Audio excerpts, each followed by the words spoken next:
মামা, আর 2 কাপ চা দেন তো। এই, তোরা বস, দাঁড়িয়ে আছিস কেন? মায়া আর শিউলি পাশের খালি ব্রেঞ্চটায় গিয়ে বসল। কয়েক মুহূর্তের জন্য চারপাশে নীরবতা নেমে এলো, কিন্তু বেশিক্ষণ টিকলো না সেটা। নীরবতা ভাঙল আহাত। চায়ের কাপে চুমুক দিয়ে বলল, তোরা না সেই কখন বলেছিলি হাসপাতালে আসবি, তাহলে এত দেরি হলো কেন? মায়া কিছু বলার আগেই শিউলি উত্তর দিল, আমার একটু পার্সোনাল কাজ ছিল, সেগুলো শেষ করতে করতেই সময় লেগে গেল। তারপর মায়াকে নিয়ে একসঙ্গে চলে এলাম। কথাগুলো বলতে বলতে অজান্তে আর চোখে নোমানের দিকে তাকালো সে। ছেলেটা এখনো চুপচাপ বসে আছে, এক হাতে চায়ের কাপ, অন্য হাতে ব্রেঞ্চের উপর রাখা। যতই নোমান বলুক কিছু হয়নি, কিন্তু ওর মন বলছে কিছু একটা হয়েছে। ঠিক নেই নোমান, কিন্তু প্রশ্ন করবে কি করে? কেউ যে নোমান বলবে ওকে? এসব ভেবে ভেবেই মনটা ভার হয়ে গেল শিউলির। আরুর অবস্থা এখন কেমন রে? ওকে দেখছিস তোরা? আহাদের কথায় মুস্কি হাসলো মায়া, তারপর স্বস্তির নিঃশ্বাস ফেলে বলল, আলহামদুলিল্লাহ, আগে থেকে অনেক ভালো। ডক্টর বলেছেন এখন আর ভয়ের কিছু নেই, তবে এখনো ঘুমোচ্ছে। কিছু ওষুধ দেওয়া হয়েছে, তাই ঘুমটা একটু গভীর। নোমান মনোযোগ দিয়ে শুনল কথাটা। মায়া আবার বলল, দেখছি ওকে। কিছুক্ষণ আগে ইমার্জেন্সি থেকে কেবিনে শিফট করেছে। শুনলাম আরও কয়েকটা টেস্ট নাকি করবে। রিপোর্টগুলো ঠিক থাকলে হয়তো কালকেই বাসায় নিয়ে যেতে পারবে ওকে। কথাটা শুনে নোমানের বুক থেকে অজান্তেই একটা দীর্ঘশ্বাস বেরিয়ে এলো। এটা শোনার জন্যই বোধহয় এতক্ষণ অপেক্ষায় ছিল সে। কিন্তু এখন এটা শুনে এতক্ষণ ধরে বুকের উপর চাপা পড়ে থাকা বিশাল একটা পাথর যেন একটু হলেও সরে গিয়েছে। সে খুব আস্তে করে মাথা নিচু করল, ঠোঁট নড়ল নিঃশব্দে। আলহামদুলিল্লাহ। ওদের চারজনের এমন কথাবার্তার মাঝেই হঠাৎ টং দোকানের সামনে এসে থামলো একটি কালো রঙের প্রাইভেট কার। গাড়ির দরজা খুলে প্রথমে নেমে এলেন 30-32 বছরের এক সুদর্শন ভদ্রলোক। পরনে হালকা ধূসর রঙের শার্ট, কালো প্যান্ট, হাতে দামি ঘড়ি। তার পরপরই গাড়ি থেকে নামলো এক অপূর্ব সুন্দরী তরুণী। হালকা আকাশি রঙের থ্রি পিস তাকে অসম্ভব আকর্ষণীয় লাগছে। খোলা চুল, কাঁধ ছুঁয়ে নেমে এসেছে, মুখে হালকা শ্বাস। লোকটা নেমেই খুব স্বাভাবিক ভঙ্গিতে মেয়েটার হাতটা ধরে ফেলল। দুজনে হেঁটে এসে টং দোকানের সামনে দাঁড়ালো। লোকটা দোকানদারকে উদ্দেশ্য করে বলল, মামা, 2 কাপ চা দেন তো। চাওলা চা বানানোর ফাঁকে লোকটা দোকান থেকে এক প্যাকেট কেক দিলেন। প্যাকেটটা খুলে একটা টুকরো কেক নিজের হাতে ভেঙে মেয়েটার দিকে বাড়িয়ে দিল। নাও খাও, সবই খাও এখন। কি আর করবে? কতবার বললাম কোনো রেস্টুরেন্টে যাই, কিন্তু তুমি শুনলে না। এই টং দোকানের চা বিস্কুটই নাকি ভালো লাগে তোমার কাছে। মেয়েটা মুচকি হেসে মাথা নাড়ল। ওদের দুজনের কথায় দোকানদার হাসলো, তারপর চা দিতে দিতে বলল, মামি আপনার মেলা ভালোবাসে মামা, তাই তো এমন কইবার পারতেছে। হ্যাঁ মামা, সত্যিই বলছেন। দোয়া করবেন আমাদের জন্য। কথাটা বলেই একরকম জোর করে কেকটা ওর মুখে তুলে দিল। মেয়েটাও হেসে খেয়ে নিল, তারপর নিজের হাতে আরেক টুকরো কেক ভেঙে লোকটার দিকে বাড়িয়ে দিল। লোকটাও বিনা দ্বিধায় সেটা খেয়ে নিল। এরপর দুজন পাশাপাশি দাঁড়িয়ে একই কাপ থেকে চায়ে চুমুক দিতে দিতে নিজেদের মধ্যে গল্পে মেতে উঠল। দূর থেকে দেখলে যে কেউ বলবে এরা নিশ্চয়ই স্বামী স্ত্রী, কিন্তু এই দৃশ্যটা যেন সহ্য করতে পারল না মায়া আর শিউলি। দুজনে বিস্ফোরিত চোখে লোকটার দিকে তাকিয়ে রইল। মায়ার মুখ থেকে অজান্তে বেরিয়ে এলো, হাল্লা, এসব কি? শিউলিও অবিশ্বাসের দৃষ্টিতে তাকিয়ে রইল। এটা কিভাবে সম্ভব? আমি কি ভুল দেখছি? ওদের এমন অস্বাভাবিক প্রতিক্রিয়া দেখে নোমান আর আহাত একে অপরের মুখের দিকে তাকালো। কিছুই বুঝতে না পেরে নোমান ভ্রু কুঁচকে জিজ্ঞেস করল, কি হয়েছে? তোরা এমন করে তাকিয়ে আছিস কেন? মায়া কোনো উত্তর দিল না, সে শুধু লোকটার দিকে তাকিয়ে রইল। কয়েক মিনিট পর চা শেষ করে লোকটা বিল মিটিয়ে দিল। তারপর খুব স্বাভাবিকভাবে মেয়েটার কাঁধে হাত রেখে গাড়ির দিকে এগিয়ে গেল। গাড়িতে উঠে দুজনে চলে যেতেই নোমান আবার প্রশ্ন করল, এবার তো বলবি লোকটাকে? মায়া ধীরে ধীরে নোমানের দিকে তাকালো, তার চোখ মুখে এখনো বিস্ময়। তুই লোকটাকে চিনিস না? না তো। মায়া গভীর নিঃশ্বাস ফেলল। উনি আরহার মামাতো বোন, নমি আপুর স্বামী। কথাটা শুনে নোমান আর আহাদ দুজনেই হতভম্ব হয়ে গেল। কি? হ্যাঁ, আর সেই কারণেই তো আমি আর শিওলি অতটা অবাক হয়েছি। আহাদ বিস্মিত গলায় বলল, বুঝলাম না, উনি যদি আরহার দুলাভাই হয় তাহলে তো এখন ওনার এখানে থাকার কথা নয়। আরহার এমন অবস্থা, সবাই হাসপাতালে। মায়া ধীরে ধীরে বলল, সেটাই তো বুঝতে পারছি না। এই সময় ওনার তো হাসপাতালে থাকার কথা, অথচ তিনি এখানে একটা অচেনা মেয়েকে নিয়ে ঘুরছেন। আর মেয়েটার সঙ্গে ওনার আচরণ দেখলেই মনে হচ্ছিল ওই যেন ওনার স্ত্রী। চারজনের মাঝেই আবার নীরবতা নেমে এলো। কেউ আর কোনো কথা বলতে পারলো না। প্রত্যেকের মনেই এখন একটাই প্রশ্ন, লোকটার পাশে থাকা মেয়েটা আসলে কে? আর উনি যে এভাবে ঘুরছে সেটা কি আরহার পরিবার জানে? রাত প্রায় 9টা। হাসপাতালের প্রাইভেট কেবিনটা নিস্তব্ধ। সিলিংয়ের সাদা আলোয় পুরো ঘরটা ঝলমল করছে। বিকেলের পর থেকে একে একে সবাই আরহাকে দেখে গেছে। ওর বন্ধুরা, নাওমি, ওর শাশুড়ি, সিমরান, সকলেই। মিনি বেগম তো কিছুতেই বাড়ি ফিরতে চাইছিলেন না। মেয়ের মাথায় হাত বুলিয়ে বারবার বলছিলেন, আমি তোকে একা রেখে কোথাও যাব না। কিন্তু শেহজাদ থাকতে দেয়নি। এখানে থাকলে অযথাই কান্নাকাটি করে হাসপাতাল মাথায় তুলবে। তাই শেষ পর্যন্ত অনেক বুঝিয়ে শুনিয়ে সকলের সাথে বাড়ি পাঠিয়েছে শেহজাদ। আফতাব হোসেনকেও থাকতে দেয়নি সে। অনেক অনিচ্ছা সত্ত্বেও আফতাব হোসেন মিনি বেগম আর মমতাজ বেগমকে নিয়ে বাড়ি ফিরে গেছে। আর আরহার বেশ কয়েকটি টেস্ট করা হয়েছে। আগামীকাল রিপোর্টগুলো দেখে ডাক্তার সিদ্ধান্ত নেবে কখন ছুটি দেওয়া যাবে। এখন কেবিনে শুধু 3 জন। বিছানায় হেলান দিয়ে বসে আছে আরহা। পরনে হাসপাতালের নীল পোশাক পরা, হাতে ক্যানোলা লাগানো। মুখটা একটু ফ্যাকাশে হলেও চোখ ও মুখে সেই চিরাচেনা দুষ্টুমি ফিরে এসেছে। পাশের সোফায় বসে মোবাইল স্ক্রল করছে শিহাব। আর শেহজাদ হাতে খাবারের ট্রে নিয়ে বিছানার পাশে দাঁড়িয়ে, ট্রেতে স্যুপ, নরম ভাত, সেদ্ধ সবজি আর ঔষধ সাজানো। আরো শান্ত মেয়ের মতো বস, এনে আগে খেয়ে নে, তারপর ওষুধ খাবি।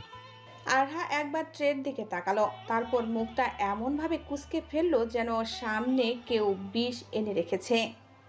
এগুলো কি শেহজাদ ভাই? কি আবার রাতের খাবার? আমি এগুলো খাবো? হ্যাঁ।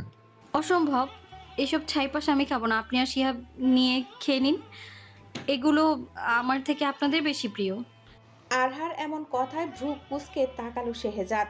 কি বলছে মেয়েটা সব? মাথা ঠিক আছে তো? এসব কি শুরু করলি তুই?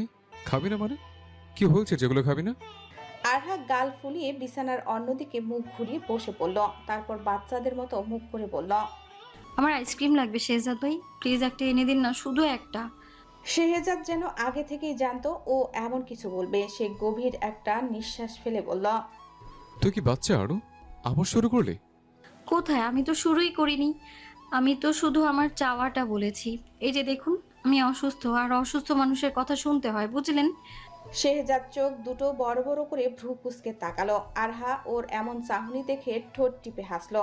তারপর খুব ভাব নিয়ে বলল, আপনি একটা কাঠখোট্টা মানুষ, তাই হয়তো জানেন না, কিন্তু দুনিয়া শুদ্ধ সবাই জানে অসুস্থ মানুষের যা খেতে ইচ্ছে করে তাই খাওয়াতে হয়, রোগীর মন ভালো রাখতে হয়। ডক্টররা বলে রোগীর ইচ্ছের বিরুদ্ধে কিচ্ছু করতে নেই। পাশ থেকে শিহাব মুখ চেপে হাসি আটকানোর চেষ্টা করলো আরহার কথা শুনে, কিন্তু পরক্ষণেই শেহজাদের দিকে চোখ পড়তেই কলিজা যেন শুকিয়ে এলো ওর। শেহজাদ ওর দিকে কটমট করে তাকিয়ে আছে। আরহা, এবার কিন্তু সত্যি রেগে যাচ্ছে আমি। তোর মেডিসিন নেওয়ার সময় পেরিয়ে যাচ্ছে। যাক, তাতে আমার কি? আমি কি বলেছি আমি ওষুধ খাবো না? আমি তো খেতেই চাই, শুধু তার আগে দুটো আইস। কথা বলতে বলতেই হঠাৎ থেমে গেল আরহা। দেখলো শেহজাদ ওর দিকে এক দৃষ্টিতে তাকিয়ে আছে, কিন্তু মুখের ভাবভঙ্গি দেখে বোঝার উপায় নেই ও কি রেগে আছে নাকি শান্ত। এমন চাহনিতে ভয় পেল আরহা। এই রে, খুব বেশি আবদার করে ফেললাম নাকি? নিজের অজান্তেই ঢোক গিলে সামনে দাঁড়িয়ে থাকা মানুষটার দিকে একবার তাকিয়ে আবার চোখ নামিয়ে নিল সে। লোকটা কি রেগে আছে? লোকটা যদি এবার সত্যি রেগে যায় আর সজোরে যদি একটা ঠাস করে থাপ্পড় মারে, তখন কি হবে? ওনার এমন শক্তপোক্ত হাতের থাপ্পড় খেলে আমি বাঁচবো তো? এই থাপ্পড় খেলে নির্ঘাত সোজা 3 মাস হসপিটালে ভর্তি থাকতে হবে আমায়। নিজের মনে একাই বিড়বিড় করে কথাগুলো বলে মুখটা আরো চুপসে ফেললো আরহা। শেহজাদ এখনো এক দৃষ্টিতে তাকিয়ে আছে ওর দিকে। এই পুচকে মেয়েটাকে সে ভালোবাসে, ভীষণ ভালোবাসে, কিন্তু সেই ভালোবাসা প্রকাশ করার ভাষাটা যেন কোনো দিনই শেখা হয়নি তার। তাই না পারছে কিছু বলতে, না পারছে ওর এই ভয়ার্ত চুপসে যাওয়া মুখটা সহ্য করতে। মুখটা দেখো কেমন অসহায় করে রেখেছে। মুহূর্ত আগেও যে মেয়েটা একের পর এক আবদার করে যাচ্ছিল, সেই মেয়েটাই এখন ভয়ে কুঁকড়ে গেছে, যেন একটু পরে তার ভাগ্যের বিচার হবে। শেহজাদ দু হাত কোমরে রেখে কয়েক সেকেন্ড চুপচাপ আরহার দিকে তাকিয়ে রইল, কিন্তু বেশিক্ষণ কঠোর হতে পারল না। আর শেষ পর্যন্ত হার মানল সে। সিলিংয়ের দিকে তাকিয়ে দীর্ঘশ্বাস ফেলে মাথা নাড়ল। ঠিক আছে, এনে দিচ্ছি। কিছু একটা শর্ত আছে। মুহূর্তেই আরহার মুখে হাসি ফুটে উঠল, এমন করে হাসলো যেন রাজ্য জয় করে ফেলেছে। ওকে, যে শর্ত দেবেন মাথা পেতে নেব আমি, কিন্তু 4টা আইসক্রিম আনবেন, ভ্যানিলা আইসক্রিম কিন্তু। আচ্ছা, তবে আইসক্রিমের পরে পুরো খাবার শেষ করবে, তারপর একটা কথা না বলে ওষুধ খাবে। আরহা সঙ্গে সঙ্গে হাত বাড়িয়ে পড়ল। ডিল। শেহজাদ ওর হাতের দিকে তাকিয়ে হেসে ফেলল। মেয়েটা অসুস্থ হলেও স্বভাবটা একটুকু বদলায়নি। মাথা নেড়ে ওয়ালেট আর ফোনটা হাতে তুলে নিয়ে কেবিন থেকে বেরিয়ে গেল সে। আর আরহা মুস্কি হেসে ওর যাওয়ার পানে তাকিয়ে রইল। মাঝখানে কেটে গেছে 2 দিন। গতকাল হাসপাতাল থেকে আরহাকে বাসায় নিয়ে আসা হয়েছে। ডাক্তারদের পরামর্শ অনুযায়ী প্রয়োজনীয় সব পরীক্ষা নিরীক্ষা করা হয়েছিল। তবে আলহামদুলিল্লাহ, রিপোর্টে তেমন কোনো শারীরিক জটিলতা ধরা পড়েনি। চিকিৎসকদের ধারণা অতিরিক্ত মানসিক চাপ, দীর্ঘদিনের ক্লান্তি এবং পর্যাপ্ত ঘুমের অভাবের কারণেই হঠাৎ করে ওর এমন খিঁচুনি ও প্যানিক অ্যাটাকের মতো অবস্থা হয়েছিল। আপাতত নিয়মিত বিশ্রাম, সময় মতো খাওয়া ও ঔষধ, এই কয়েকটি বিষয় মেনে চললেই দ্রুত পুরোপুরি সুস্থ হয়ে উঠবে বলে জানিয়েছেন তারা। এখন আরহা অনেকটাই ভালো আছে। আগের মতোই বাড়ির সবার সঙ্গে কথা বলছে, হাসছে, দুষ্টুমিও করছে। তবে পরিবারের সবাই এখনও ওকে নিয়ে ভীষণ সতর্ক। কেউ এক মুহূর্তের জন্য তাকে চোখের আড়াল করে না। শেহজাদের 3 দিনের ছুটি শেষ দিন আজ। সেদিন আরহার এতবার বমি অসুস্থতার খবর পাওয়ার পর নিজের কর্মস্থল থেকে 3 দিনের ছুটি নিয়ে ছুটে এসেছিল শেহজাদ। সাধারণত খুব জরুরি প্রয়োজন ছাড়া সে কখনোই ছুটি নেয় না, কিন্তু সেদিন আরহার অসহায় অবস্থা দেখার পর নিজের দায়িত্ব আর অনুভূতির টান কোনোটাকেই উপেক্ষা করতে পারেনি। তাই বহুদিন ধরে জমিয়ে রাখা ছুটিগুলোর মধ্যে থেকে 3 দিনের ছুটি নিয়েছিল। আজ সেই ছুটির শেষ দিন। কর্মস্থলে আপাতত কোনো জরুরি মহড়া কিংবা বিশেষ দাপ্তরিক কাজ না থাকায় এই কয়েকটা দিন নিশ্চিন্তে পরিবারের সঙ্গে কাটাতে পেরেছিল শেহজাদ। কিন্তু দায়িত্ব তো দায়িত্বই। ছুটি শেষ, তাই বিকেলের মধ্যেই আবার ফিরতে হবে নিজের কর্মস্থলে। সকালের নাস্তা শেষ করেই নিজের ঘরে এসে ব্যাগ গোছাতে বসেছে সে। পরিপাটি করে একে একে ইউনিফর্মগুলো ভাঁজ করে রাখছে। সঙ্গে প্রয়োজনীয় কাগজপত্র, কিছু ব্যক্তিগত জিনিস আর দৈনন্দিন ব্যবহারের সামগ্রী, সব কিছুই আগের মতো নিয়ম মেনেই করছে। অথচ আজ যেন কোনো কিছুতেই মন বসছে না। হাত দুটো যন্ত্রের মতো কাজ করে চললেও মনটা বারবার ছুটে যাচ্ছে অন্য কোথাও। বুকের ভেতর অদ্ভুত এক অস্থিরতা দোলা দিয়ে উঠছে বারবার। মনে হচ্ছে আজ এই বাড়ি ছেড়ে যেতে তার মন একেবারেই সায় দিচ্ছে না। কারণটা অবশ্য সে নিজেও ভালো করে জানে। আরহার সেই ফ্যাকাশে মুখ, নিস্তেজ চোখ, হাসপাতালের বিছানায় নিশ্চুপ হয়ে শুয়ে থাকা দৃশ্যগুলো বারবার ভেসে উঠছে চোখের সামনে। যদিও চিকিৎসক বলেছিল এখন সে বিপদমুক্ত, পরীক্ষার রিপোর্টও আশ্বস্ত করছে, তবু শেহজাদের মন যেন কিছুতেই নিশ্চিত হতে পারছে না।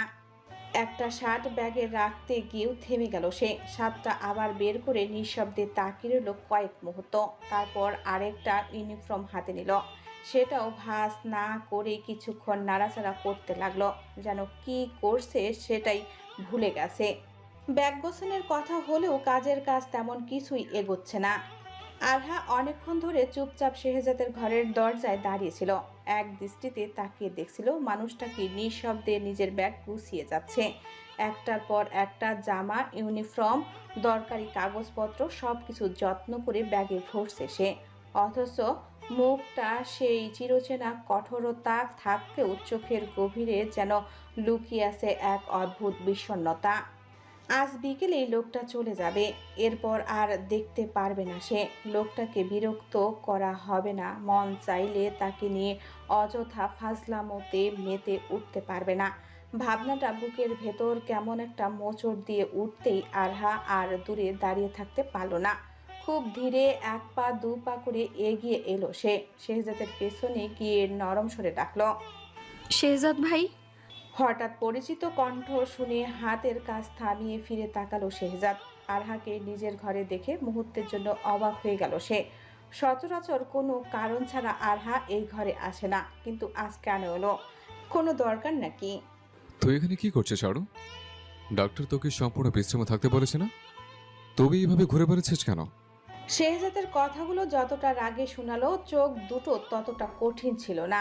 আরহা যেন বুঝতে পারলো মানুষটা রাগ দেখানোর চেষ্টা করছে, কিন্তু মনটা একদমই ভালো নেই।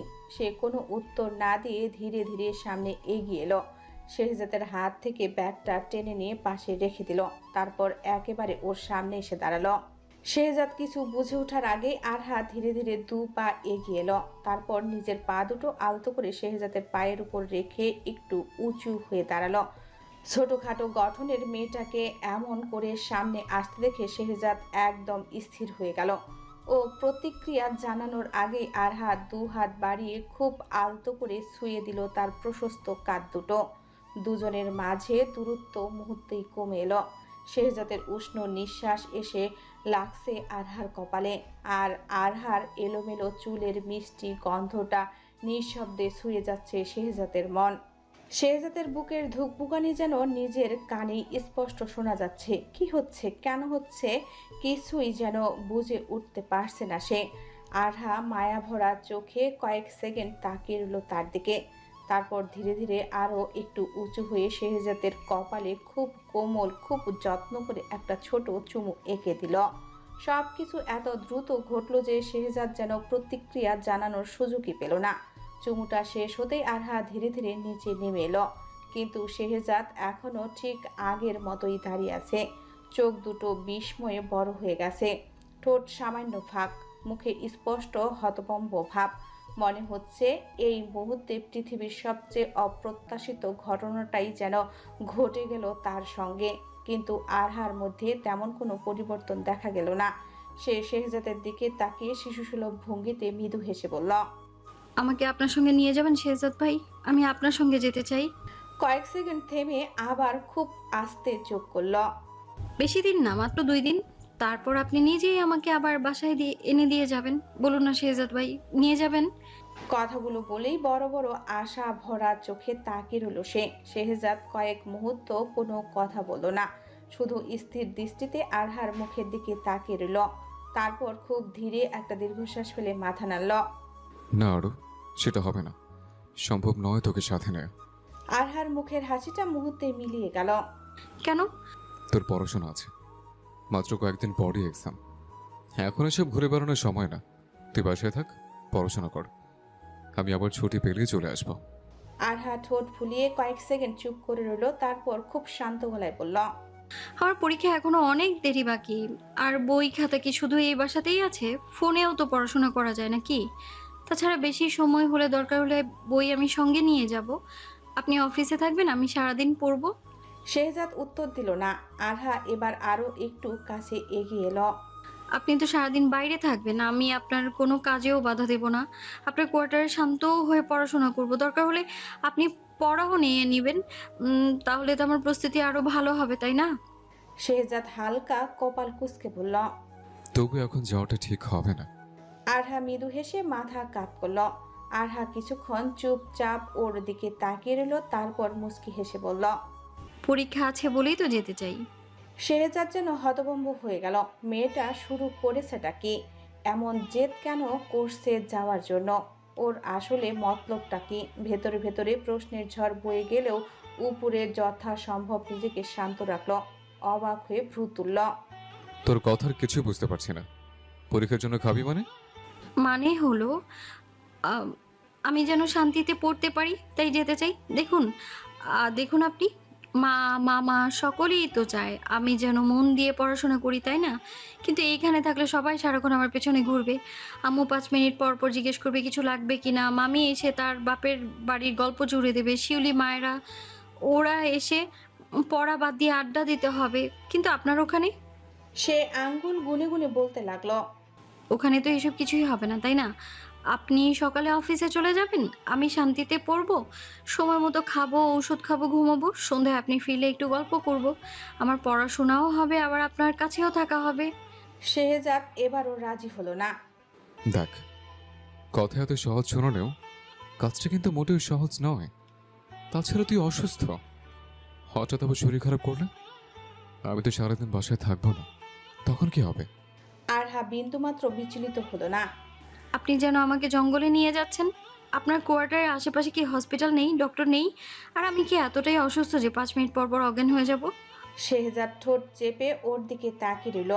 কি মেয়ে রে বাবা, একটা প্রশ্নে হাজারটা উত্তর দাঁড় গড়িয়ে দিয়েছে। এটা কি মেয়ে নাকি অন্য কিছু? আরহা শেহজাদের এমন হতবিলম্ব মুখের দিকে তাকিয়ে ঠোঁট টিপে হাসল। শেহজাদ ভাই, এত টেনশন কেন করছেন? ডক্টর তো নিজেই বলেছেন আমার শুধু বিশ্রাম আর নিয়ম মেনে চললেই হবে। আমি কথা দিচ্ছি একদম দৌড়াদৌড়ি করবো না, সময় মতো ওষুধ খাবো, সময় মতো খাবার খাবো। আপনি চাইলে ঘন্টায় ঘন্টায় ফোন করে খোঁজও নিতে পারেন। শেহজাদ ধীর গলায় বলল। তবু আমি ঝুঁকি নিতে চাই না, বিশেষ করে তুই। তোকে নিয়ে কোনো ঝুঁকি নয়, একদম নয়। আরহা এবার আলতো করে শেহজাদের হাতটা ধরল। কি ঝুঁকি থাকবে শেহজাদ ভাই? আপনি থাকলে কেন জানি মনে হয় কিছুই হবে না। আমি বেড়াতে যেতে চাই না শেহজাদ ভাই, আমি শুধু আপনার কাছে থাকতে চাই মাত্র 2 দিন, তারপর আপনি নিজেই আমার বাসায় এনে দিয়ে যাবেন। একটু থামলো আরহা, তারপর জোরে একটা শ্বাস নিয়ে মুচকি হেসে বলল। আচ্ছা, আপনি তো আর্মি ক্যাপ্টেন, এত বড় বড় অপারেশন সামলান, এত মানুষকে নেতৃত্ব দেন, আর আমার মতো একটা রোগা পাতলা মেয়েকে 2 দিনের জন্য সামলাতে পারবেন না? শেহজাদ চোখ বড় বড় করে তাকালো। বলে কি এই মেয়ে তার যোগ্যতা নিয়ে প্রশ্ন তুলছে, সাথে তাকে ব্ল্যাকমেল করছে, ভাবা যায়? তোকে আমি খুন করবো আরু, তুই আমাকে ব্ল্যাকমেল করছিস? আরহা দুষ্টু হেসে মাথা নাড়ল।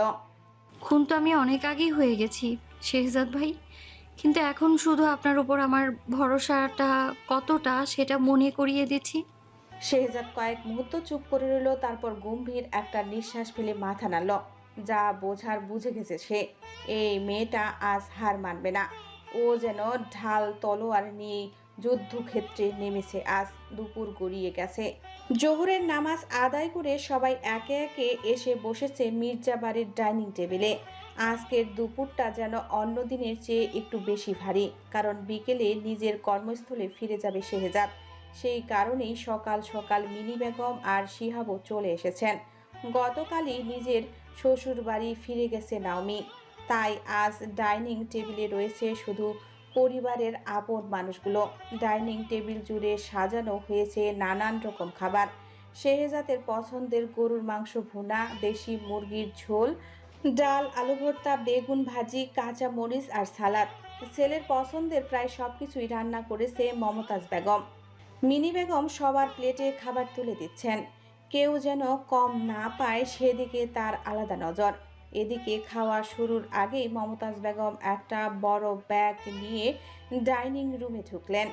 ব্যাগের ভেতর একে একে ভরে রেখেছেন বিভিন্ন রকম শুকনো খাবার, চাল ভাজা, চিড়া ভাজা, মুড়ির মোয়া, চালের ছাতু, আরও কিছু পুলি পিঠা।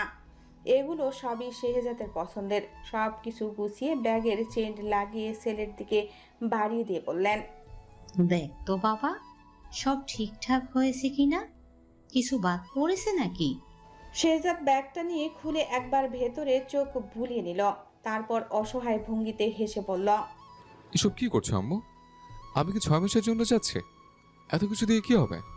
মমতাজ বেগম সঙ্গে সঙ্গে চোখ রাঙিয়ে বললেন, চুপ কর, বেশি পাকামো করতে হবে না, কিছু একটু হলেই তো বলিস আম্মু এসব ভালো লাগছে না, তাই দিলাম, নিয়ে যা, তোর একটা বন্ধু আছে না, ওকেও দিস। শেহজাদ আর কথা বাড়ালো না, জানে মমতাজ বেগম শুনবে না, তাই মৃদু হেসে ব্যাগটা আবার বন্ধ করে পাশে রেখে দিয়ে বলল, আচ্ছা ঠিক আছে, সব ঠিকই আছে, কিছুই বাদ পড়েনি। নিশ্চিন্ত হলাম। তাহলে এবার যা, খেতে বস, খাবার ঠান্ডা হয়ে যাচ্ছে। মমতাজ বেগমের কথায় সবাই খাওয়া শুরু করলো। কয়েক মিনিট ধরে শুধু প্লেটে চামচের শব্দ শোনা গেল। কেউ তেমন একটা কথা বলছে না। শেহজাদ মাঝে মধ্যে আর চোখে আফতাব হোসেনের দিকে তাকাচ্ছে, মনে হচ্ছে কিছু একটা বলবে, কিন্তু কিভাবে শুরু করবে সেটাই বুঝে উঠতে পারছে না। অবশেষে সাহস সঞ্চার করে এক গ্লাস পানি ঢকঢক করে গিলে গ্লাসটা নামিয়ে রেখে বলল, আম্মু, একটা কথা ছিল। আফতাব হোসেন ভাত মাখতে মাখতেই তাকালেন। হ্যাঁ বলো। শেহজাদ একবার মিনি বেগমের দিকে, তারপর আরহার দিকে তাকিয়ে ধীর স্বরে বলল, আমি ভাবছিলাম যদি আপনার অনুমতি দেন তাহলে আরও কি আমার সঙ্গে নিয়ে যাই, মাত্র 2 দিনের জন্য। তারপর আমি নিজে আবার ওকে বাসায় পৌঁছে দিয়ে আসবো। কথাটা শুনে ডাইনিং টেবিলের পরিবেশ মুহূর্তেই নিস্তব্ধ হয়ে গেল। সবার হাত থেমে গেল প্লেটের উপর। মিনি বেগম, আফতাব হোসেন, শিহাব, এমনকি আরহাও নিঃশ্বাস আটকে শেহজাদের মুখের দিকে তাকিয়ে রইল। কারো মুখে কোনো কথা নেই, শুধু অপেক্ষা আফতাব হোসেন কি উত্তর দেন, এটাই এখন দেখার। আফতাব হোসেনের ভ্রু কুঁচকে কয়েক সেকেন্ড শেহজাদের দিকে তাকিয়ে রইলেন, তারপর শান্ত গলায় বললেন, কিন্তু বাবা, তোমার তো সিঙ্গেল কোয়ার্টার, সেখানে তো কাউকে নিয়ে থাকার অনুমতি নেই। তুমি ওখানে আরহাকে কিভাবে রাখবে? শেহজাদ যেন আগেই প্রশ্নটার জন্য প্রস্তুত ছিল, বিন্দুমাত্র বিচলিত না হয়ে বলল, আপনি এটা নিয়ে একদম চিন্তা করবেন না আব্বু।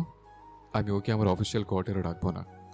অফিসিয়াল কোয়ার্টারের পাশাপাশি আমার একটা ভাড়া ফ্ল্যাট আছে, ওখানেই রাখবো ওকে। একটু থেমে আবার বলল, চাকরি জীবনে 4 বছর হতে চলল। এই কয়েক বছর আরও কতবার বলেছে আমার কর্মস্থলটা একবার দেখবে, কিন্তু কখনোই সময় করে উঠতে পারেনি। কখনো মহড়া, কখনো অপারেশন, কখনো আবার অফিসের চাপ।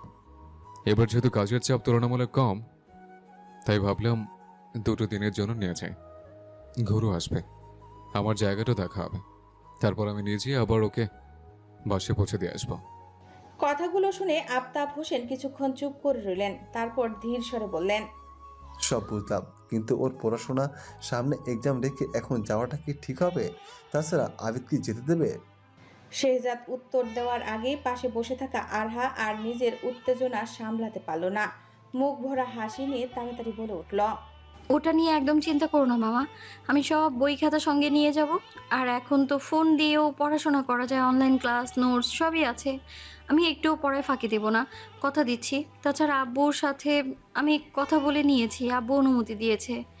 কথাগুলো এক নিঃশ্বাসে বলে থামল সে, তারপর বুঝতে পারল উত্তেজনায় একটু বেশি বলে ফেলেছে। লজ্জায় আলতো করে ঠোঁট কামড়ে মাথা নিচু করে ফেলল। ডাইনিং টেবিলে বসে থাকা সবাই ওর সেই শিশুসুলভ উচ্ছ্বাস দেখে মুচকি হেসে উঠল। আরহার মুখের দিকে কয়েক মুহূর্ত স্থির দৃষ্টিতে তাকিয়ে রইলেন আফতাব হোসেন। মেয়েটার চোখ মুখে এমন উচ্ছ্বাস, এমন আগ্রহ, যেন এই মুহূর্তে পৃথিবীর সবচেয়ে বড় সুখ খবরটা শুনতে অপেক্ষা করছে। একটা দীর্ঘশ্বাস ফেলে তিনি মৃদু হেসে বললেন, তাহলে তো হলে, আবিদের যখন অনুমতি দিয়েছে তাহলে আমার আর কিছু বলার নেই। আচ্ছা নিয়ে যা, তবে মাত্র 2 দিন, তার একদিনও বেশি নয়। কথাটা শুনে আরহার চোখ দুটো আনন্দে চকচক করে উঠল, কিন্তু আফতাব হোসেন আবারও গম্ভীর হয়ে বললেন, তবে একটা কথা ভালো করে শুনে রাখবে মা, সে যা যেখানে চাকরি করে সেটা সাধারণ কোনো কর্মস্থল নয়। ওর দায়িত্ব, ওর অফিস, ওর সহকর্মী, সব কিছুর একটা নিয়ম কানুন আছে। সেখানে গিয়ে এমন কোনো কাজ করবি না যাতে সে যাতে অস্বস্তিতে পড়তে হয় কিংবা ওর সম্মান ক্ষুণ্ণ হয়। অযথা কোথাও ঘুরে বেড়াবে না, কারো কাজে বাধা দেবে না। যা কিছু করবি সে যাদের কথা শুনে করবি, বুঝেছিস? আরহা মাথা নেড়ে বলল, জি বুঝেছি, আমি একদমই দুষ্টুমি করব না। কথাগুলো শেষ হতেই ধৈর্য যেন ফুরিয়ে এলো আরহার। তাড়াহুড়া করে 2 চামচ লোকমা ভাত মুখে দিয়েই গ্লাস ভর্তি পানি খেয়ে উঠে দাঁড়ালো সে। মিনি বেগম অবাক হয়ে বললেন, এই এত তাড়াতাড়ি উঠেছিস কেন? ঠিক মতো খাওয়া তো শেষ কর। আরহা মুখে দুষ্টু হাসি ফুটিয়ে বলল, পরে এসে খাবো আম্মু, এখন আমার অনেক কাজ আছে, ব্যাগ গোছাতে হবে। আমি আসছি এখন, টাটা।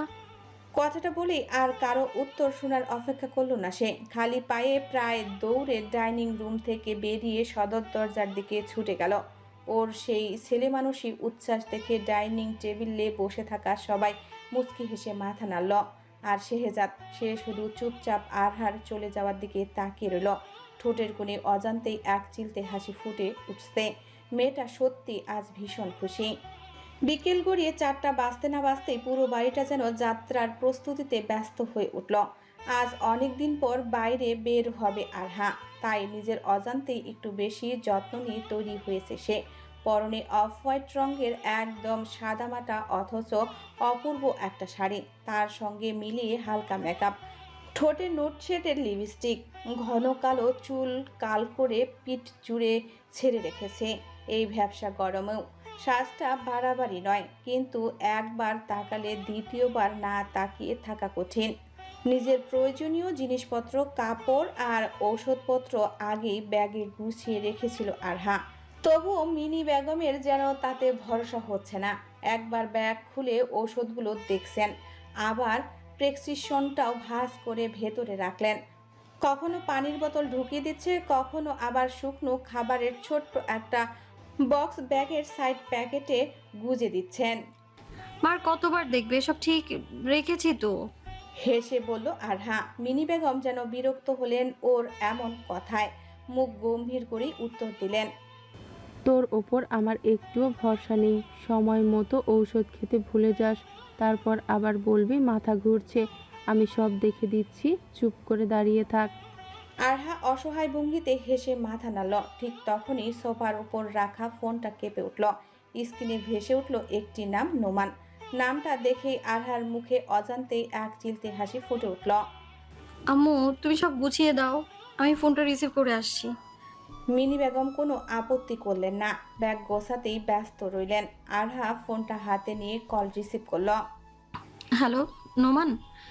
কথা বলতে বলতেই সে ধীর পায়ে ড্রয়িং রুমের দিকে এগিয়ে গেল। হ্যালো আরহা। বলো, এখন কল করলে যে কিছু বলবে? না, তেমন কিছু নয়। তুমি তো অসুস্থ, তাই খোঁজ নিতেই কল করলাম। এখন পুরোপুরি ঠিক আছো তো? অনেকটাই ভালো। ডক্টর এখন শুধু আমার সময় মতো ঔষধ আর রেস্ট নিতে বলেছে। গুড। নিজের যত্ন নিও।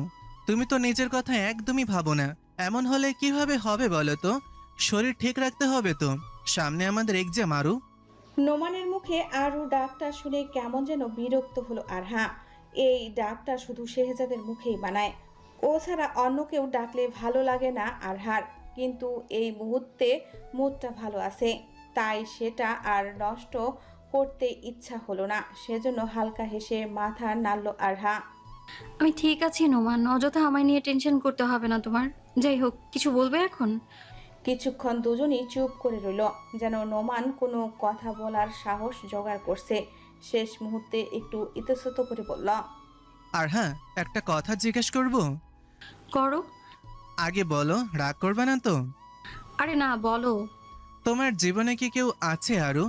মানে কাউকে ভালোবাসো তুমি? কথাটা বলেই ঢোক গিলল নোমান। আরহা কি উত্তর দিবে জানে না কিছু। এদিকে বুকের ভেতরটা যেন তোলপাড় শুরু হয়েছে। নোমানের প্রশ্নটা শুনে আরহার ভ্রু কিঞ্চিত কুঁচকে গেল। সে বুঝতেই পারল না হঠাৎ এমন প্রশ্ন কেন। মুহূর্তের জন্য শেহজাদের মুখটা ভেসে উঠল চোখের সামনে, কিন্তু এখনই সে কাউকে কিছু জানাতে চায় না। সব কিছু এখনো এতটা পরিষ্কার নয় যে অন্য কারো সঙ্গে আলোচনা করবে, তাই একদম স্বাভাবিক গলায় বলল, না তো, আমার জীবনে কেউ নেই। কিন্তু কেন বলো তো, এসব কেন জিজ্ঞেস করছো? ও পাশে যেন অদৃশ্য একটা দীর্ঘশ্বাস মিলিয়ে গেল, তবে সেই সঙ্গে গলায় স্পষ্ট স্বস্তির ছাপ। না মানে এমনি জানতে চাইলাম, ভাবলাম হয়তো। হয়তো কি? না কিছু না, বাদ দাও। কথাটা বলেই নোমানের ঠোঁটের কোণে অজান্তেই হাসি ফুটে উঠল। বুকের ভেতর জমে থাকা অকারণ ভয়টা যেন এক নিমিষেই হালকা হয়ে গেল। তার মানে আরহাকে নিয়ে কোনো ভয় নেই। সে খুশিতে নিজের বিছানায় গিয়ে বালিশটা বুকে চেপে ধরে প্রসঙ্গ বদলে বলল, আচ্ছা, শুনলাম আজ নাকি কোথাও বের হচ্ছ? শেহজাদ ভাইয়ের কোয়ার্টারে যাচ্ছি, আর একটু পরেই রওনা হব। ঠিক আছে, পথে সাবধানে যেও, আর সময় মতন ওষুধ খেতে ভুলবে না কিন্তু। জি জনাব, সব সময় মতো করব, আপনাকে এত চিন্তা করতে হবে না। চিন্তা না করে কি উপায় আছে? কথাটা খুব আস্তে বলেই নিজেকে সামলে নিল নোমান। তারপর মুচকি হেসে বলল, এভাবে কেন বলছো আরু? মানে তুমি আমার বন্ধু, তাই এভাবে বললাম। আরহা হেসে ফেলল। আচ্ছা ঠিক আছে। পৌঁছে কিন্তু কল করবে, কেমন? আমি কিন্তু অপেক্ষায় থাকবো। আল্লাহ হাফেজ। আল্লাহ হাফেজ নোমান। কলটা কেটে যেতেই নোমান ফোনের স্ক্রিনের দিকে তাকিয়ে মৃদু হাসল। তার আরহার জীবনে এখনো কেউ নেই, এইটুকু উত্তরই আজ তার মনটাকে অদ্ভুত এক আশায় ভরে দিল। নোমানের কল কেটে যেতেই আরহা ভেতরে যাওয়ার জন্য ঘুরতেই দরজার দিক থেকে ভারী গলার আওয়াজ ভেসে এলো। তুই তৈরি আরু? তুই তৈরি আরু? হলো তোর? আরহা চমকে তাকালো। ড্রয়িং রুমের প্রবেশ মুখে দাঁড়িয়ে আছে শেহজাদ, পরনে কালো জিন্স আর ধূসর টি শার্ট, হাতে গাড়ির চাবি। চোখ দুটো একেবারেই আরহার উপর স্থির। আরহা মৃদু হেসে বলল, তৈরি আমি। শেহজাদ মাথা থেকে পা পর্যন্ত একবার তাকে দেখে নিল, কয়েক সেকেন্ড চুপ থেকে কপাল কুঁচকে পড়ল। এটা কি পড়েছিস তুই? আরহা নিজের শাড়ির দিকে তাকিয়ে অবাক হয়ে বলল, কেন দেখতে পাচ্ছে না শাড়ি পরেছি? সেটা তো আমিও দেখছি, কিন্তু শাড়ি কেন? কেমন বোকা বোকা প্রশ্ন হয়ে গেল না এটা শেহজাদ ভাই? আপনার সাথেই তো যাচ্ছি, এই জন্যই পড়লাম। আমার সঙ্গে যাচ্ছিস বলে শাড়ি পরতে হবে? আরহা ভ্রু কুঁচকে ফেলল। লোকটা হঠাৎ এমন করছে কেন? শাড়িতে কি খারাপ লাগছে দেখতে নাকি অন্য কিছু? আপনি কেন এমন করছেন? শাড়ি পরবো না তাহলে কি পরবো? শেহজাদ এক পা সামনে এগিয়ে এলো। আমার সঙ্গে তুই কি হিসেবে যাচ্ছিস? কেন? আপনার কাজিন হিসেবে। তাহলে কাজিনের মতোই থাক, নতুন বউ সেজে যাওয়ার কি দরকার? আরহার মুখের হাসিটা মিলিয়ে গেল। আমি তো শুধু। শেহজাদ কথা শেষ করতে দিল না, তার আগেই ওর মাথা থেকে পা পর্যন্ত একবার দেখে নিয়ে বলল, আর এটা কোন ধরনের ব্লাউজ পরেছিস? পিঠের এতটা খোলা কেন?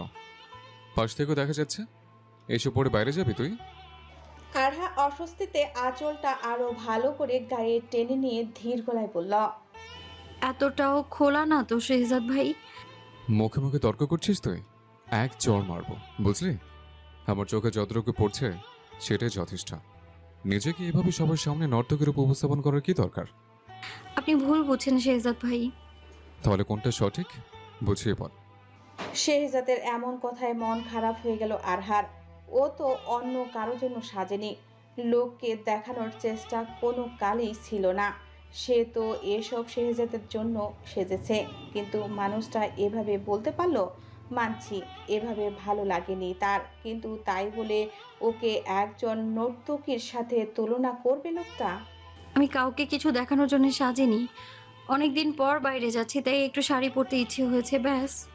শেহজাদ ঠোঁট বাঁকিয়ে তাকালো। বাইরে গেলেই শাড়ি পরতে হবে? আর এই ঠোঁটে কি মেগেছে সেসব?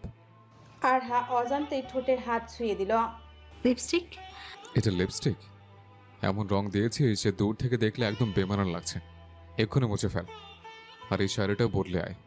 আরহা এবার কষ্ট পেয়ে বলল, আপনার তো সমস্যা কেন হচ্ছে? আমি কি এতটাই খারাপ লাগছে আমায় দেখতে? শেহজাদ এক মুহূর্ত চুপ করে রইল।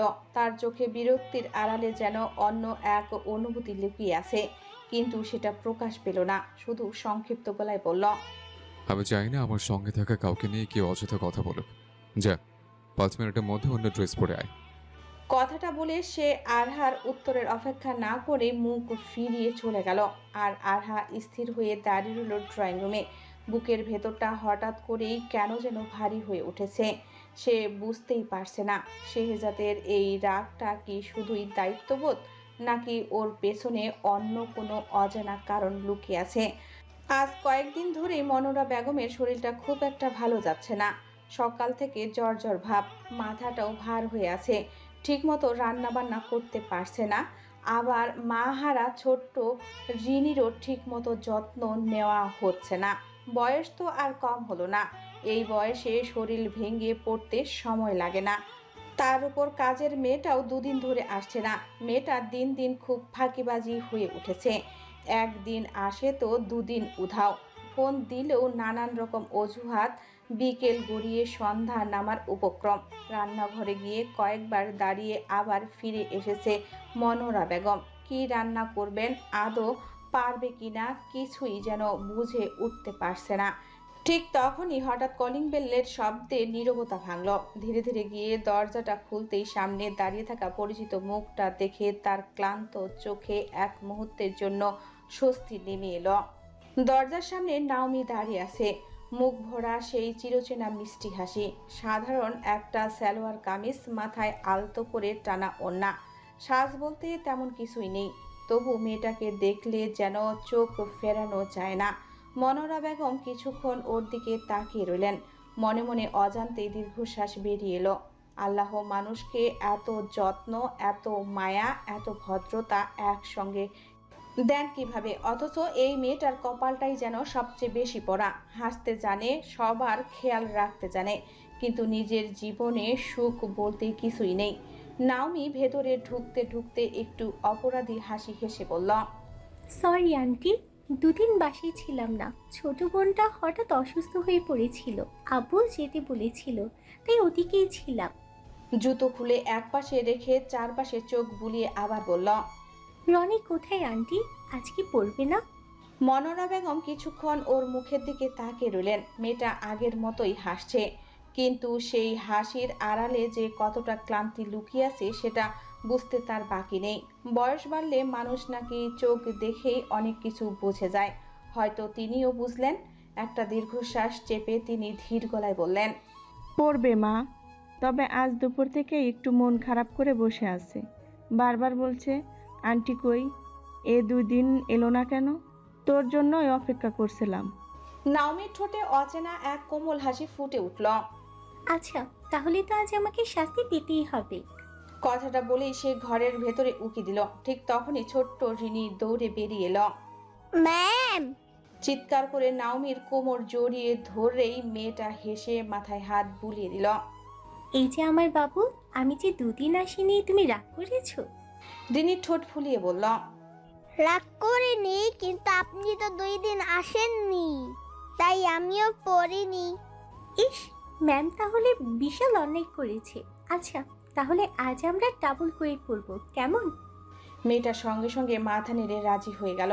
ওদের দুজনকে দেখে মনোরা বেগমের মুখে অনেক দিন পর তৃপ্তির হাসি ফুটল।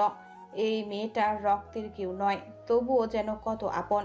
রিনি যতটা না পড়তে আসে তার চেয়ে বেশি আসে নাওমির স্নেহের জন্য।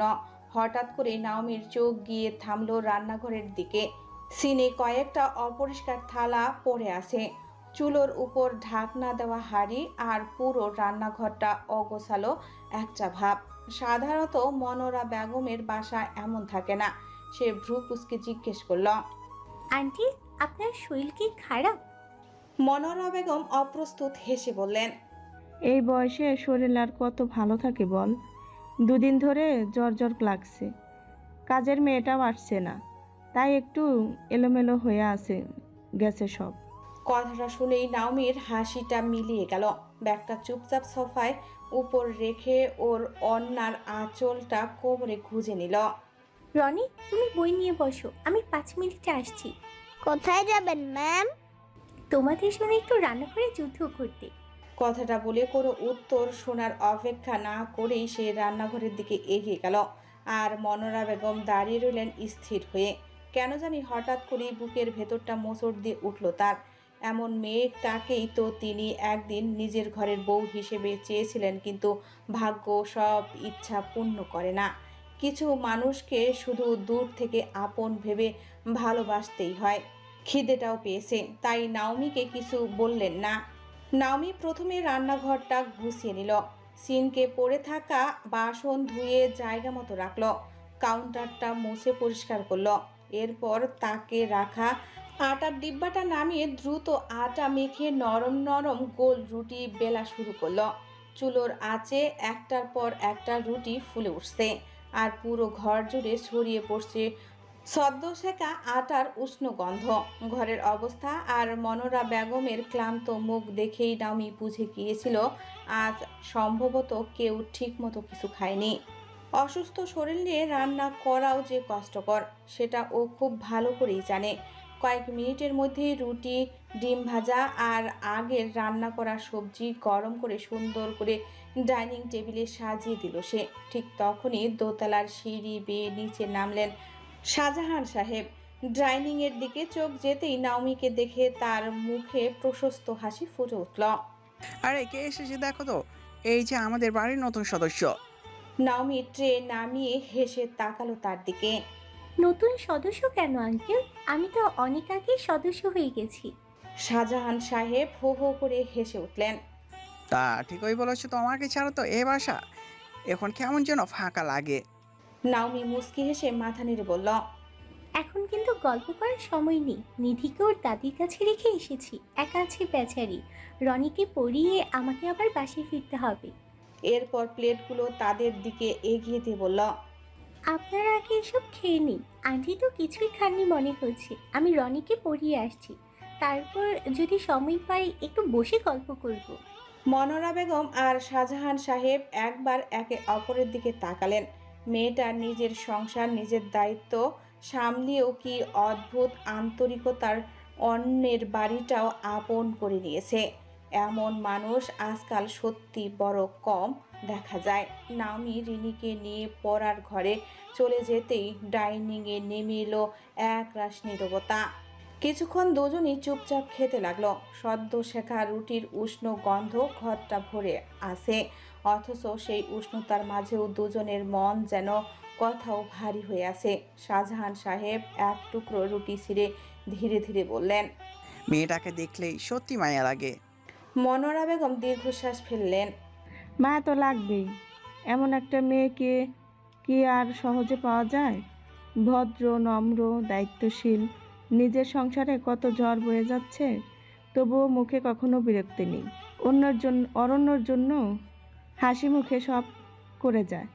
কিছুক্ষণ থেমে তিনি ভিন্ন গলায় বললেন, জানো, মাঝে মাঝে মনে হয় যদি নাওমির জীবনে এত অন্ধকার না থাকতো, তাহলে মেয়েটাকে আমাদের ঘরের বউ করে আনতাম, সোহাগের বউ করতাম ওকে। তাহলে অন্তত রনি একটা মায়ের মতো মা পেত। শাহজাহান সাহেব স্ত্রীর দিকে তাকালেন, তার চোখেও যেন একই আক্ষেপ। আমিও বহুবার ভেবেছি কথাটা। রনি তো ওকে প্রাণের চেয়েও বেশি ভালোবাসে, আর নামিও ছেলেটাকে নিজের সন্তানের মতোই আগলে রাখে। এই কয়েক মাসে ওই জন্য এই বাড়িতে একজন হয়ে গেছে, কিন্তু চাইলেই কি সব হবে গো? মেয়েটা যে বিবাহিত, এ তো ভালো একটা মেয়ের ভাগ্য কি নিষ্ঠুর পরীক্ষায় না জুটছে? বিবাহিত হয়েও সংসারের সুখ বলতে কিছু পায়নি। যে মানুষটা ওর পাশে থাকার কথা ছিল, সেই মানুষটাই ওর সবচেয়ে বড় কষ্টের কারণ। ডাইনিং টেবিলে আরও নীরবতা নেমে এলো। পড়ার ঘর থেকে তখন রিনির হাসির শব্দ ভেসে আসছে। সেই হাসির সঙ্গে মিশে আছে নাওমির কোমল কণ্ঠ। দুজনই একবার সেদিকে তাকালেন। মনোরা বেগমের বুকের ভেতরটা আবার হু হু করে উঠল। কিছু মানুষকে নিজের আপন করে পাওয়ার সব যোগ্যতা থাকে, তবু নিয়তি তাদের অন্য কারো জীবনের অসমাপ্ত কষ্টের সঙ্গে বেঁধে রাখে। আর সেই অসহায় সত্য মেনে নেওয়া ছাড়া চারপাশের মানুষ আর কিছুই করার থাকে না। নামির ক্ষেত্রেও যেন তেমনই হয়েছে। রাত গড়িয়ে প্রায় 9টা বাজে। দীর্ঘ পথ পাড়ি দিয়ে সন্ধ্যার আগে শেহজাদের ভাড়া ফ্ল্যাটে পৌঁছালো তারা। পথ জুড়ে যথারীতি আরহার মাথা ব্যথা শুরু হয়েছিল। ছোটবেলা থেকেই তার জার্নি একদম সহ্য হয় না। একটু দীর্ঘ সময় গাড়িতে থাকলেই মাথা ঝিমঝিম করে, বমি বমি ভাব হয়। তাই বাসায় পৌঁছেই শেহজাদ ওকে জোর করে ঔষধ খাইয়ে বিশ্রাম নিতে পাঠিয়েছে। এখনও গভীর ঘুমে আচ্ছন্ন সে। শেহজাদের ফ্ল্যাটটা খুব বড় নয়, তবে পরিপাটি আর গোছানো। 2 বেডরুম, একটি ছোট ড্রয়িং রুম, ডাইনিং স্পেস, রান্নাঘর আর বারান্দা মিলিয়ে একদম সিমসাম একটা বাসা। মূলত অফিস কোয়ার্টারেই থাকার ব্যবস্থা রয়েছে শেহজাদের, তবে তার দায়িত্বের ধরনটা অন্যরকম। মাঝে মধ্যেই এমন কিছু সামরিক দায়িত্ব, গোয়েন্দা সম্মেলন সভা কিংবা বিশেষ অপারেশন সংক্রান্ত কাজ পড়ে, যার জন্য অনেক দিন অফিস কোয়ার্টারের বাইরে অবস্থান করতে হয়। সে কারণেই এই ফ্ল্যাটটি নেওয়া। অবশ্য সেটাও সম্পূর্ণ কর্তৃপক্ষের অনুমিত এবং সামরিক বাহিনীর নির্ধারিত নিয়ম কানুন মেনেই। ব্যক্তিগত প্রয়োজন হলেও তার প্রতিটি পদক্ষেপে অফিসিয়াল রুলসের আওতার মধ্যেই সীমাবদ্ধ। ফ্ল্যাটটিতে প্রয়োজনীয় সব কিছু রয়েছে। আসবাবপত্র থেকে শুরু করে রান্নাঘরের সামগ্রী সবই পরিপাটি করে সাজানো, কোথাও অপ্রয়োজনীয় জিনিসের ছাপ নেই। পুরো ঘর জুড়ে যেন শেহজাদের স্বভাবেরই প্রতিফলন, শৃঙ্খলাবদ্ধ, পরিচ্ছন্ন আর নিঃশব্দ। শেহজাদও বিকেলে এসে ক্লান্ত শরীরটা সোফায় এলিয়ে দিয়েছিল। দীর্ঘ ড্রাইভে ক্লান্তি আর কয়েক রাতের টানা অনিদ্রা চোখ লেগে গিয়েছিল তারও। প্রায় আধ ঘন্টা আগে ঘুম ভেঙেছে। উঠে ফ্রেশ হয়ে 1 কাপ ব্ল্যাক কফি খেয়েছে। তারপর অজান্তেই পা দুটো এগিয়ে গেল পাশের ঘরের দিকে। দরজাটা আধখোলা। খুব আস্তে ভেতরে ঢুকে শেহজাদ। এসি মৃদু বাতাসে পর্দাগুলো হালকা দুলছে। বিছানার পাশ ফিরে ঘুমিয়ে আছে আরহা। এক হাত গালের নিচে, অন্য হাতটা আলতো করে বিছানার উপরে রাখা। এলোমেলো কাল করা চুলের কিছু গোছা মুখে ছুঁয়ে আছে। শেহজাদ কয়েক মুহূর্ত নীরবে তাকিয়ে রইল। অদ্ভুত, জেগে থাকলে মেয়েটা কত কথা বলে, কত রাগ করে, কত অভিমান করে, অথচ ঘুমিয়ে থাকলে মনে হয় পৃথিবীর সব শান্তি এসে আশ্রয় নিয়েছে তার মুখে। কি ভীষণ নিষ্পাপ লাগছে, যেন কোনো কুলসতার ছোঁয়া নেই, যেন ছুলেই ভেঙে যাবে এমন কাচের পুতুল। অজান্তেই শেহজাদের ঠোঁটের কোণে এক চিলতে হাসি ফুটে উঠল, কিন্তু পরক্ষণেই বিকেলের ঘটনা মনে পড়তেই হাসিটা মিলিয়ে গেল। মেয়েটা নিশ্চয়ই এখনো তার উপর ভীষণ রেগে আছে। তখনের কথাগুলো হয়তো অনেক বেশি রুক্ষ হয়েছিল, কিন্তু কি করতো ও? আরহা কারো সাথে বেশি মিশুক তা পছন্দ নয় শেহজাদের। সেখানে ও নোমান নামের ছেলেটার সাথে এত রসিয়ে রসিয়ে কথা বলার কি ছিল? ঘরে ঢোকার আগেই দরজার বাইরে দাঁড়িয়ে অনিচ্ছা সত্ত্বেও কথোপকথনের শেষ অংশটা শুনে ফেলেছিল শেহজাদ। জনাব, পৌঁছে জনাব, এই শব্দগুলোই অদ্ভুতভাবে কাটার মতো বিঁধেছিল তার ভেতরে। তাই তো নিজের রাগ কন্ট্রোল করতে পারেনি, এমন রুট আচরণ করে ফেলেছে। এই সব মনে আসতেই শেহজাদ দীর্ঘশ্বাস ফেলল। তুই বুঝলি না আরো, আমি তোকে অপমান করতে চাইনি, কিন্তু কথাটা বলেই ধীরে ধীরে বিছানার পাশে গিয়ে দাঁড়ালো সে। ঘুমের ঘোরে আরহা একটু নড়ে উঠতেই কপালের উপর নেমে আসা এক গোছা চুল মুখের উপরে পড়ে গেল। এক মুহূর্তের জন্য হাত বাড়িয়েও থেমে গেল শেহজাদ। না, এভাবে তাকে স্পর্শ করার অধিকার এখনো তার নেই। হাতটা ধীরে ধীরে আবার মুঠো করে নামিয়ে নিল সে। তারপর আরহার দিকে তাকিয়ে মৃদুস্বরে বলল, সরি আরো, সত্যিই সরি। বিশ্বাস কর, তোকে কষ্ট দেওয়ার ইচ্ছে আমার কখনোই ছিল না, কিন্তু তুই যখন নোমানের সাথে কথা বলছিলি তখন আমার জন্য কি হয়েছিল বারবার মনে হচ্ছিল যেন তুই হারিয়ে যাবি আমার থেকে। আমি শুধু ভয় পাই, তোকে হারানোর ভয়, তোকে কষ্ট দেওয়ার ভয়। তাই অনেক সময় কথা বলে এলোমেলো হয়েছে। তুই আমার কাছে শুধু ভালোবাসার মানুষ না আরো, তুই আমার সবচেয়ে সুন্দর দুর্বলতা, সবচেয়ে গভীর নেশা। এমন এক নেশা যেটা আমাকে ধ্বংসও করতে পারে, আবার বাঁচিয়েও রাখতে পারে। এই যে সবাই আমাকে শক্ত মানুষ বলে, সে আমি প্রতিদিন তোর সামনে এসে ভেঙে পড়ি। তোর একটু হাসির জন্য পুরো পৃথিবীর সঙ্গে লড়তে পারি, আবার তোর এক ফোঁটা চোখের জলের কাছে সম্পূর্ণ পরাজিত হয়েছে। জানিস, আমি যুদ্ধ করতে শিখেছি, মৃত্যুর সামনে দাঁড়াতে শিখেছি, অথচ তোর সামনে এলে আমি অসহায় হয়ে যাই। ভীষণ ইচ্ছে করে তোর কপালে একটা চুমুকে বলি, এই মেয়েটা আমার শান্তি, কিন্তু পরক্ষণেই নিজেকে থামিয়ে দিই। কারণ আমার ভালোবাসা যদি তোকে এক মুহূর্তের জন্য অস্বস্তিতে ফেলে, তাহলে সে ভালোবাসার কোনো মূল্য নেই আমার কাছে।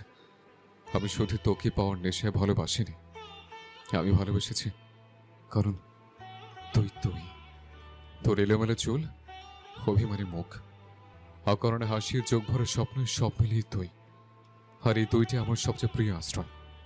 বিশ্বাস কর, বিশ্বাস কর, বাইরের কোনো যুদ্ধ আমাকে এতটা ক্লান্ত করে না যতটা ক্লান্ত করে তোকে ছুঁতে চাই অবাধ্য মনটাকে প্রতিদিন থামানো। তবু আমি চাই আমার স্পর্শ নয়, আমার সম্মান, আমার আগলে রাখা। আর আমার দোয়াতেই তুই সবসময় নিরাপদ থাকিস, কারণ তুই শুধু আমার ভালোবাসা নয়, তুই আমার শান্তি, আমার দোয়া, আর আল্লাহর দেওয়ার সবচেয়ে সুন্দর আমানত। ভালোবাসে পাখি, অনেক ভালোবাসি তোকে। কথাটা বলেই আর এক মুহূর্ত দাঁড়ালো না শেহজাদ। আরহার দিকে এক পলক তাকিয়ে ঘর ছেড়ে বের হয়ে গেল। রাত প্রায় 10টা বাজে। হঠাৎ করে ফোনের তীব্র রিংটোনে ঘুম ভেঙে গেল আরহার। আধ ঘুম চোখে মোবাইলটা হাতে নিয়ে কল রিসিভ করতেই ওপাশ থেকে ভেসে এলো মিনি বেগমের পরিচিত কণ্ঠ। কি রে, এখনো পড়ে পড়ে ঘুমোচ্ছিস যে? আরহা হাই চেপে অলস গলায় বলল, তাহলে কি করবো আম্মু? কোনো কাজ কাম নেই তো। কাজ নেই মানে? ছেলেটা তোর জন্য কোয়ার্টারে যায়নি, ওখানে গেলে অন্তত ম্যাচে খেয়ে নিতে পারতো। তুই আছিস বলেই তো ও বাড়িতেই আছে। তাহলে কিছু রান্নাবান্না করতে হবে তো নাকি? না হলে খাবি কি ও? একটু থেমে আবার বললেন, শোন, তোর ব্যাগে আমি একটু গরুর মাংসের তরকারি আর কিছু সবজি দিয়ে দিয়েছি। সেগুলো গরম করে নিস আর একটু ভাত বসিয়ে দে। রাতের জন্য এতেই তোদের হয়ে যাবে। কথাগুলো বলে আর এক মুহূর্ত সময় না দিয়ে ফোন কেটে দিলেন মিনি বেগম। আরহা কয়েক সেকেন্ড ফোনটার দিকেই তাকিয়ে রইল। তারপর একটা দীর্ঘশ্বাস ফেলে ধীরে ধীরে বিছানা ছেড়ে উঠল। চোখ থেকে তখনও ঘুম পুরোপুরি কাটেনি। এলোমেলো চুলগুলো কানের পেছনে গুজে ওয়াশরুমে গিয়ে মুখে ঠান্ডা পানির ঝাপটা দিল। কিছুটা সতেজ লাগতেই রান্নাঘরে গিয়ে চাল ধুয়ে ভাত বসিয়ে দিল। চুলার আগুন জ্বলতে থাকলেও মনটা যেন কোথাও আটকে ছিল। হঠাৎই বিকেলের ঘটনাটা মনে পড়তেই বুকের ভেতরটা কেমন হু হু করে উঠল। আজ অনেক শখ করে শাড়িটা পরেছিল সে। মনে মনে ভেবেছিল একবার যদি শেহজাদ তাকিয়ে বলে, তোকে খুব সুন্দর লাগছে আরো। সেই এক টুকরো প্রশংসার অপেক্ষাতেই কত যত্ন করে নিজেকে সাজিয়েছিল। কিন্তু শেহজাদ যেভাবে রেগে গেল তাতে বেশি মন খারাপ হয়ে গেছে। মুহূর্তেই স্বচ্ছ উচ্ছ্বাস যেন নিভে গিয়েছিল আরহার। মুখে কিছু না বললেও ভেতরে ভেতরে খুব কষ্ট পেয়েছিল সে। মন খারাপ করে এসব ভাবতে ভাবতেই হঠাৎ করেই সবজির তাকের দিকে চোখ পড়তেই আরহার মুখটা উজ্জ্বল হয়ে উঠল। ঝুড়িতে রাখা টাটকা সবজিগুলোর মাঝেই কয়েকটা চকচক বেগুন চোখে পড়ছে। বেগুন মুহূর্তেই বিকেলের সব মন খারাপ যেন একটু হালকা হয়ে গেল ওর। শেহজাদ যে বেগুনের ভাজা খুব পছন্দ করে সেটা আরহার ভালোই মনে আছে। মনে মনে ভাবল, যদি একটু বেগুন ভেজে দিতে পারি তাহলে নিশ্চয়ই উনি খুশি হবেন। ভাবনাটা আসতেই উচ্ছ্বাসে বেগুনগুলো হাতে তুলে নিল। কিন্তু পরক্ষণে মুখটা আবার মলিন হয়ে গেল। বেগুন তো হাতে নিল, কিন্তু রান্না করবে কিভাবে? সারাদিন বাড়িতে থাকলেও রান্নাঘরের সঙ্গে তার তেমন কোনো সম্পর্কই নেই। খুটখাট করে বেড়ানো, এটা ওটা গুছিয়ে রাখা, এতটুকুই। কোনো দিন মন দিয়ে রান্না শেখাও হয়নি। কষ্ট করে শুধু ভাত আর নুডলস রান্না করতে শিখেছে। এর বাইরে আর কিছুই পারে না সে। তাহলে এসব কিভাবে করবে? হঠাৎই মাথায় একটা বুদ্ধি এলো। দ্রুত ফোন বের করে ইউটিউবে লিখল বেগুন ভাজার রেসিপি। ভিডিও চালিয়ে মনোযোগ দিয়ে দেখতে লাগলো। বেগুন গোল গোল করে কাটা, লবণ আর হলুদ মেখে রাখা, এতটুকু পর্যন্ত ঠিকঠাক দেখে ফেলেছিল। ঠিক তখনই ফোনের স্ক্রিনে ভেসে উঠল, আপনার ইন্টারনেটের ডাটা শেষ। আরহার মুখটা সঙ্গে সঙ্গে চুপসে গেল। এটা আবার কেমন হলো? পুরোটা না দেখলে বেগুনগুলো হবে কি করে? এখানে ওয়াইফাই রাউটার আছে, সেটা সে জানে, কিন্তু পাসওয়ার্ড তো জানা নেই। আর শেহজাদকেও দেখছে না, তাহলে কি করবে এখন? কয়েক সেকেন্ড হতাশ হয়ে দাঁড়িয়ে থেকে শেষমেশ নিজেকেই সাহস দিল। আরে লবণ হলুদ তো মাখানো হয়েই গেছে, এখন নিশ্চয়ই শুধু তাওয়ায় তেল গরম করে বেগুনগুলো ছেড়ে দিলেই তো ভাজা হয়ে যাবে। নিজের যুক্তিতে নিজেই আশ্বস্ত হয়ে রান্নাঘরে ঢুকে পড়ল সে। পাশে থাকা তাওয়াটা নিয়ে চুলার উপর বসিয়ে দিল। তেল দেওয়ার কথা যে বেগুন ভাজার সবচেয়ে জরুরি অংশ, সেটাই তার মাথায় এলো না। উল্টো চুলোর আঁচ একেবারে বাড়িয়ে দিয়ে গরম তাওয়ার উপর একে একে বেগুনের টুকরোগুলো সাজিয়ে দিল। কয়েক সেকেন্ডের মধ্যেই চ্যাঁ চ্যাঁ শব্দের বদলে নীরব তাওয়া গা থেকে পোড়া গন্ধ উঠতে শুরু করলো। বেগুনের নিচের দিকটা তাওয়ার সঙ্গে লেগে কালচে হয়ে যাচ্ছে, অথচ আরহা ভ্রু কুঁচকে অবাক হয়ে শুধু বিড়বিড় করল, এগুলো ভাজা হচ্ছে না কেন? প্রথমে আরহার মনে হলো নিশ্চয়ই তাওয়াতেই কোনো সমস্যা হয়েছে, না হলে বেগুনের ভাজা হচ্ছে না কেন। এই ভেবে তাওয়ার সঙ্গে লেগে থাকা বেগুনের টুকরোগুলো কোনো মতে খুঁটে ফেলে দিল সে। তারপর তাওয়াটা ভালো করে ধুয়ে মুছে আবার চুলার উপর বসালো। কিছুক্ষণ অপেক্ষা করে তাওয়া গরম হতেই আগের মতোই লবণ হলুদ মাখানো বেগুনগুলো একে একে তার উপর সাজিয়ে দিল। আবারও তেল দেওয়ার কথা একেবারের জন্য মাথায় এলো না, বরং আগের চেয়েও বেশি মনোযোগ দিয়ে বেগুনগুলোর দিকে তাকিয়ে রইল, যেন এইবার ঠিকই ভাজা হয়ে যাবে। কিন্তু ফল হলো আগের মতোই। কয়েক মুহূর্তের মধ্যেই বেগুনগুলো আবার তাওয়ার গায়ে শক্ত করে লেগে গেল। নিচের অংশ কালচে হয়ে পুড়তে শুরু করলো। অথচ উপরের দিকটা প্রায় কাঁচাই রয়ে গেল। আরহা হতভম্ব হয়ে তাওয়ার দিকে তাকিয়ে রইল। ছোট করে বিড়বিড় করে বলল, এবারও তো হলো না, তাহলে সমস্যাটা কোথায়? শেহজাদ মাত্রই গোসল সেরে বের হয়েছে। কোমরে জড়ানো সাদা তোয়ালে ভেজা চুল থেকে টপটপ করে পানির ফোঁটা গড়িয়ে পড়ছে কাঁধ বেয়ে। এক হাতে তোয়ালে দিয়ে চুল মুছতে মুছতে হঠাৎ নাকে এলো পড়া গন্ধ। কপাল কুঁচকে গেল তার। কি পড়ছে? দ্রুত পা চালিয়ে রান্নাঘরের সামনে এসে দাঁড়াতেই ভেতরের দৃশ্য দেখে কিছুটা নির্বাক হয়ে রইল। চুলার উপর তাওয়া, তার গায়ে কালচে হয়ে লেগে আছে কয়েক টুকরো বেগুন, আর তার সামনে কোমরে 2 হাত দিয়ে দাঁড়িয়ে ভ্রু কুঁচকে এক মনে বক বক করে যাচ্ছে আরহা। তুই কি পণ করে নিয়েছিস? আজ তুই রান্না হবি না? ঠিক আছে বেগুনের বাচ্চা, তুই তো আরুকে চিনিস না, আজ তোকে ভেজেই ছাড়বো আমি। এক মুহূর্তের জন্য শেহজাদের মনে হলো মেয়েটা বুঝি সত্যি বেগুনের সঙ্গে ঝগড়া করছে। ওর এমন কাণ্ড দেখে মুখের কোণে অজান্তেই হাসি ফুটে উঠল তার। তবে পরক্ষণেই কড়া গন্ধটা আবারও তীব্র হতেই এগিয়ে গিয়ে তড়িঘড়ি করে চুলার নব ঘুরিয়ে আগুন বন্ধ করে দিল। চুলা নিপতেই চমকে পেছনে ফিরে তাকালো আরহা, আর তাকিয়ে যেন স্থির হয়ে গেল। গোসল সেরে সদ্য বের হওয়া শেহজাদ ঠিক সামনে দাঁড়িয়ে আছে। ভেজা চুলের ডগা থেকে টুপটাপ পানির ফোঁটা গড়িয়ে পড়ছে তার কাঁধ আর বুক বেয়ে। ধূসর চোখ দুটো স্বভাব সুলভ শান্ত অথচ গভীর, আর ভেজা চুলগুলো এলোমেলো হয়ে কপালের উপরে পড়ে তাকে আরো আকর্ষণীয় করে তুলছে। এক মুহূর্তের জন্য আরহার মনে হলো চোখ সরিয়ে নেওয়া উচিত, কিন্তু সে পারল না। অবাক দৃষ্টিতে শুধু তাকিয়ে রইল। বুকের ভেতরটা অকারণে ধুকভুক করে উঠল। গাল দুটো ধীরে ধীরে লাল হয়ে এলো। এতক্ষণ বেগুনের সঙ্গে যুদ্ধ করা মেয়েটা যেন হঠাৎ করে সব কথা ভুলে গেল। হঠাৎ ওর দিকে চোখ পড়তেই শেহজাদ ভ্রু উঁচু করে তাকিয়ে মৃদু গলায় বলল,